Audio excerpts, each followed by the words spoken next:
बिस्मिल्लाहिर्रहमानिर्रहीम। मेरा नाम है सरवकाश वहीद और स्टूडेंट्स हम पढ़ रहे हैं प्रोग्रामिंग फंडामेंटल।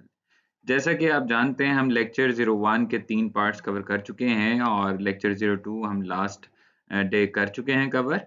और आज जो है लेक्चर 2 का पार्ट 2 कवर करने लगे हैं जिसमें हम इफ एल्स स्टेटमेंट पढ़ेंगे और नेस्टेड इफ एल्स स्टेटमेंट्स को भी पढ़ेंगे और उनकी एग्जांपल्स को भी देखेंगे।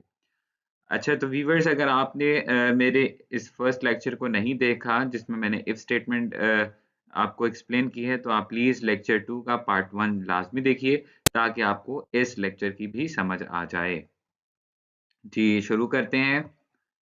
तो सबसे पहले हमारे पास आज जो है इफ एल्स स्टेटमेंट।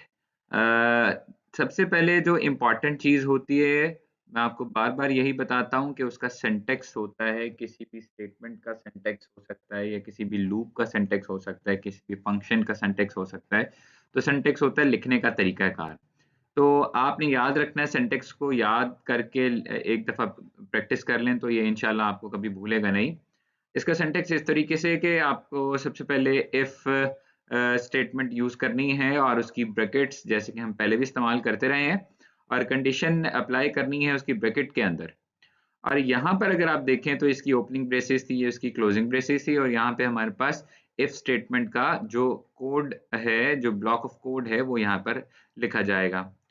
और इफ स्टेटमेंट के ट्रू होने के केस में ये वाला ब्लॉक जो है वो हमारे पास फर्स्ट ब्लॉक जो है वो रन हो जाएगा। ठीक है जी।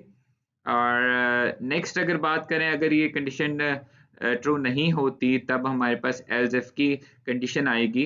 और आप लास्ट टाइम देख सकते थे कि मैंने इफ और एल्स का यूज किया था। इफ में कंडीशन थी, अगर कंडीशन ट्रू थी तो इफ चलता था, अब वरना एल्स वाला काम हो जाता था।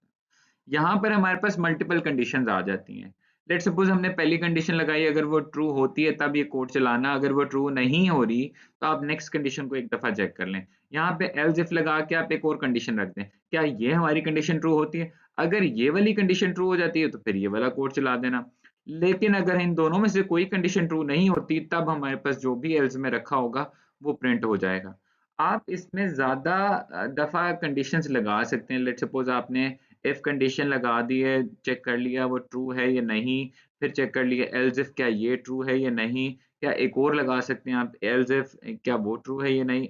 मल्टीपल टाइम जितनी मर्तबा आपको रिक्वायर्ड है आप एल्स इफ लिख सकते हैं। और अगर कोई भी कंडीशन ट्रू नहीं होती फिर आप एक एल्स स्टेटमेंट जो लास्ट में लिखते हैं कि जी हाँ अब ये कोड रन हो जाए।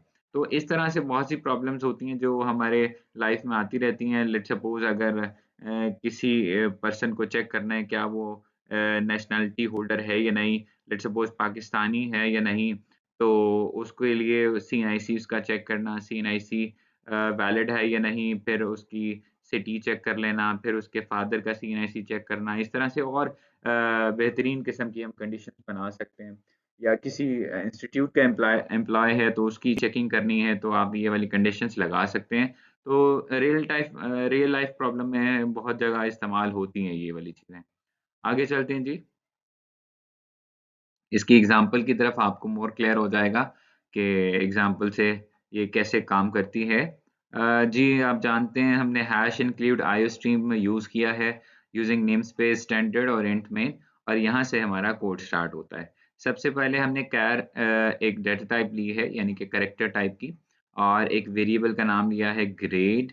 और आप जानते हैं कि हमारे पास जैसे ही मैं ये इसको ग्रेड सपोज़ करता हूँ और ग्रेड के अंदर मैं बी को स्टोर करवा लेता हूँ तो मेमोरी में मेरे पास एक बॉक्स जो है वो ग्रेड नाम का बन जाएगा, ठीक है? और उसमें जो है वो हमारे पास बी स्टोर हो जाएगा। तो ये इसलिए मैं बना देता हूँ, आपको बच्चों को क्यों बता देता हूँ ताकि बच्चों के माइंड में एक आइडिया रह जाए जी हमारे पास कि जब हम कोई एक लाइन लिख रहे होते हैं तो मेमोरी में भी उसके साथ हमारे पास इस तरह की चीज़ें बन रही होती हैं। तो नेक्स्ट लाइन में देखें जी, हमने एक इफ स्टेटमेंट का इस्तेमाल किया है और उसके ग्रेड को हमने कंडीशन में ग्रेड को कह दिया इक्वल्स इक्वल्स ए।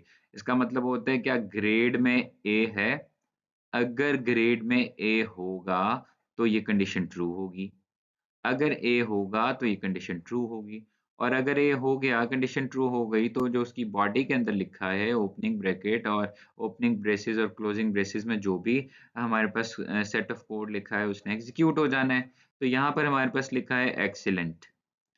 फिलहाल आप देख सकते हैं ग्रेड में जो था हमारे पास बी है, तो हमारे पास ये कंडीशन फॉल्स हो जाएगी। अब हम चलते हैं एल्स इफ पे। एल्स इफ पे देखें तो क्या ग्रेड इक्वल इक्वल बी है? हाँ जी, यहाँ पे ग्रेड इक्वल इक्वल बी है। दैट मीन्स ये कंडीशन ट्रू हो रही है, और जैसे ही कंडीशन ट्रू होगी हमारा ब्लॉक ऑफ कोड रन हो जाएगा। और आप ये देखिए, जब आपकी कंडीशन ट्रू हो जाती है और ब्लॉक ऑफ कोड रन हो जाता है, तब आप बाकी एल्स इफ या एल्स कंडीशंस को एग्जीक्यूट नहीं करवाएंगे। ठीक है जी, बाकियों को एग्जीक्यूट नहीं करवाएंगे, बल्कि आप अपनी इन इफ स्टेटमेंट के जो नेस्टेड इफ स्टेटमेंट जो मल्टीपल टाइम आपने इस्तेमाल किए, उससे आप बाहर आ जाएँगे और रिटर्न 0 हो जाएगा। ठीक है जी? अच्छा, इफ्स, एल्स और इफ एल्स की हमारे पास कुछ एग्ज़ाम्पल हैं। 2 एग्ज़ाम्पल्स होंगी यहाँ पर, वो जो मैं आपको असाइनमेंट दे रहा हूँ ये, कि आपने इसको परफ़ॉर्म करना है। और माशाल्लाह से काफ़ी बच्चे ऐसे हैं जो इसको अच्छी तरीके से परफ़ॉर्म कर लेते हैं।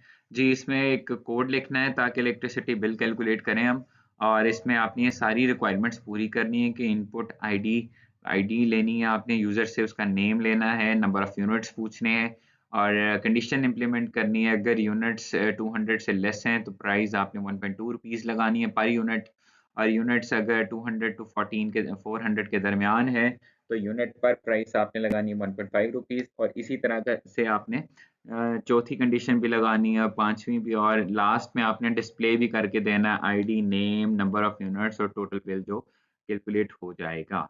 ठीक है बच्चों, ये करना है आपने लाजमी। एक और एग्जांपल है के लिए, इसको भी आप अच्छे तरीके से पढ़िए कि ये किस लिए है। ये एक कोड है जिसमें आप plan ticket bill that perform the following functions. ये टिकटिंग सिस्टम है जिसमें हम सेट द टिकट प्राइस, हम टिकट की एक प्राइस सेट करेंगे, और फिर input the number of passengers, कितने पैसेंजर्स हैं। अगर पैसेंजर 4 से ज़्यादा हों तो 20% डिस्काउंट दे दीजिएगा। लास्ट में ये सारी चीज़ें आपने डिस्प्ले भी करनी है। जी, अब हम चलते हैं मोर इम्पोर्टेंट, हमारा आज का टॉपिक जो था, जिसके बारे में अक्सर बच्चे क्वेश्चन भी करते हैं, पेपर के हवाले से भी बहुत इम्पोर्टेंट है। जी, तो ये है जी नेस्टेड।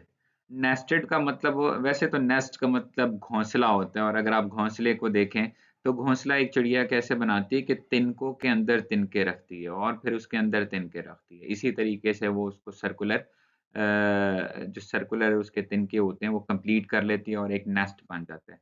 तो हमारे पास उसी लॉजिक, उसी थ्योरी को लेके हमने प्रोग्रामिंग में भी नेस्टेड का वर्ड इस्तेमाल किया है, और यहाँ पर हम नेस्टेड इफ एल्स स्टेटमेंट को पढ़ेंगे।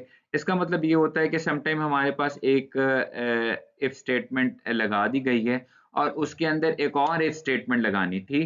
तो आपको जब ऐसी ज़रूरत आए तो आप इस पूरे सर्कमस्टांसेस को नेस्टेड इफ एल्स स्टेटमेंट कहते हैं, और इसमें मल्टीपल लेयर्स बन जाएंगी इफ स्टेटमेंट की। आप मल्टीपल टाइम इफ स्टेटमेंट एक के अंदर दूसरी, दूसरी के अंदर तीसरी, तीसरी के अंदर चौथी कर सकते हैं। और फिर ऐसा ही होता है कि जब आपकी फर्स्ट इफ एल्स जो है, इफ कंडीशन जो है या इफ एल्स स्टेटमेंट है, अगर वो ट्रू होती है तो नेक्स्ट उसके अंदर चला जाएगा, फिर वो ट्रू होती है वो नेक्स्ट उसके अंदर चला जाएगा, इसी तरह इनर स्टेटमेंट से जाता जाएगा, और उसी सीक्वेंस में फिर हम बाहर आ जाएंगे। इसका सिंटेक्स देख लेते हैं जी। सिंटेक्स में इफ उसी तरीके से इस्तेमाल हो रहा है, इसकी ब्रैकेट्स में कंडीशन है, और ये उसकी फर्स्ट ओपनिंग ब्रेसेस है। अब ओपनिंग ब्रेसेस के बाद आप देखें कि मैंने एक और इफ इस्तेमाल कर लिया, क्लोजिंग ब्रेसेस नहीं आई। और अच्छी आदत ये होती है कि आप थोड़ा सा टैब दबाकर थोड़ा आगे लिखें, ठीक है, ताकि आपकी कोड की विजिबिलिटी भी अच्छी हो जाए। और इफ कंडीशन फिर इम्प्लीमेंट कर दिए, ये इनर है इफ कंडीशन, और ये जो पहले अप्लाई की ये आउटर इफ स्टेटमेंट है, और ये उसकी बॉडी है, और जैसे उसकी बॉडी कंप्लीट होगी तब हमारे पास आउटर इफ कंडीशन का जो क्लोजिंग ब्रेसेस है वो आ जाएगी। यहाँ पे एक नोट लिख दिए जी आपके लिए कि हम, मैं पढ़ देता हूँ। We can add else and else if statements to the inner if statement as required. कहता है कि आप एल्स एंड एल्स इफ भी लगा सकते हैं एक इफ स्टेटमेंट के अंदर, जैसे कि आपकी रिक्वायरमेंट हो। The inner if statement can also be inserted inside the outer else and else if statement। वो कहता है कि अगर अब पहले आप else if statement के अंदर इफ स्टेटमेंट लगाना चाहें, मीन्स के एल्स इफ के अंदर इफ लगाना चाहें तो वो भी आप कर सकते हैं। ये दोनों काम आप कर सकते हैं और जिस तरह मर्जी आप एक नेस्ट बना सकते हैं। एक एग्जाम्पल की तरफ बढ़ते हैं जी। एग्जाम्पल हमारे पास है जी, इंट हमने एक मार्क MAR के मार्क हमने एक वेरिएबल सपोज कर लिया है और उसमें 100 रख दिए और सबसे पहले हमने चेक किया क्या हमारे जो मार्क्स हैं वो ग्रेटर देन इक्वल्स टू 50 हैं। जी मार्क्स तो 100 है आपके और 50 से तो जाहिर सी बात है ऊपर है, कंडीशन ट्रू होती है। आप अंदर बॉडी में चले जाएंगे, बॉडी में लिखा हुआ है जी सी आउट यू पास्ड, आपने पास कर लिए एग्जाम। चलें जी, बहुत मुबारक हो जी, आपने एग्जाम पास कर लिए।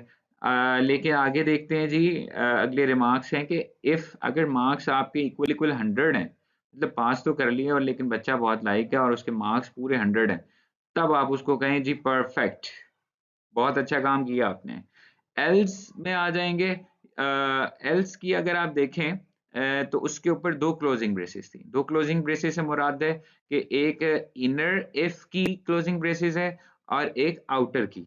ठीक है जी, एक इनर की हो गई है और एक आउटर की हो गई है। दैट मीन्स ये वाला हमारे जो इफ स्टेटमेंट वो कंप्लीट हो गई है। तब हमने एक एल्स लगाया कि अगर हमारे पास 50 के बराबर या 50 से बड़े नहीं हैं तो इसका मतलब कम होंगे, और अगर कम होंगे जब ये कंडीशन फॉल्स होगी इसका मतलब कम होंगे, तब आपने बेचारे बच्चे को लिख देना यू फेल्ड। तो बच्चे आप मेहनत करें, ठीक है, आपने इंशाल्लाह पास होके दिखाना है। ठीक है जी, ये स्लाइड है जी, मैंने यहाँ पे कंपैरिजन कर दी है। हमने अभी तक जितना पढ़ा था इफ एल्स और इफ एल्स आप इसको अच्छे से पढ़िएगा, ये सारी वही पुरानी बातें हैं। तो मुझे उम्मीद है कि आपको अच्छे से समझ आ गया होगा। चैनल को भी ज़रूर सब्सक्राइब करें, बाकी वीडियोस भी मैं इंशाल्लाह आपके लिए अपलोड कर दूंगा। तब तक के अल्लाह ने के बाद।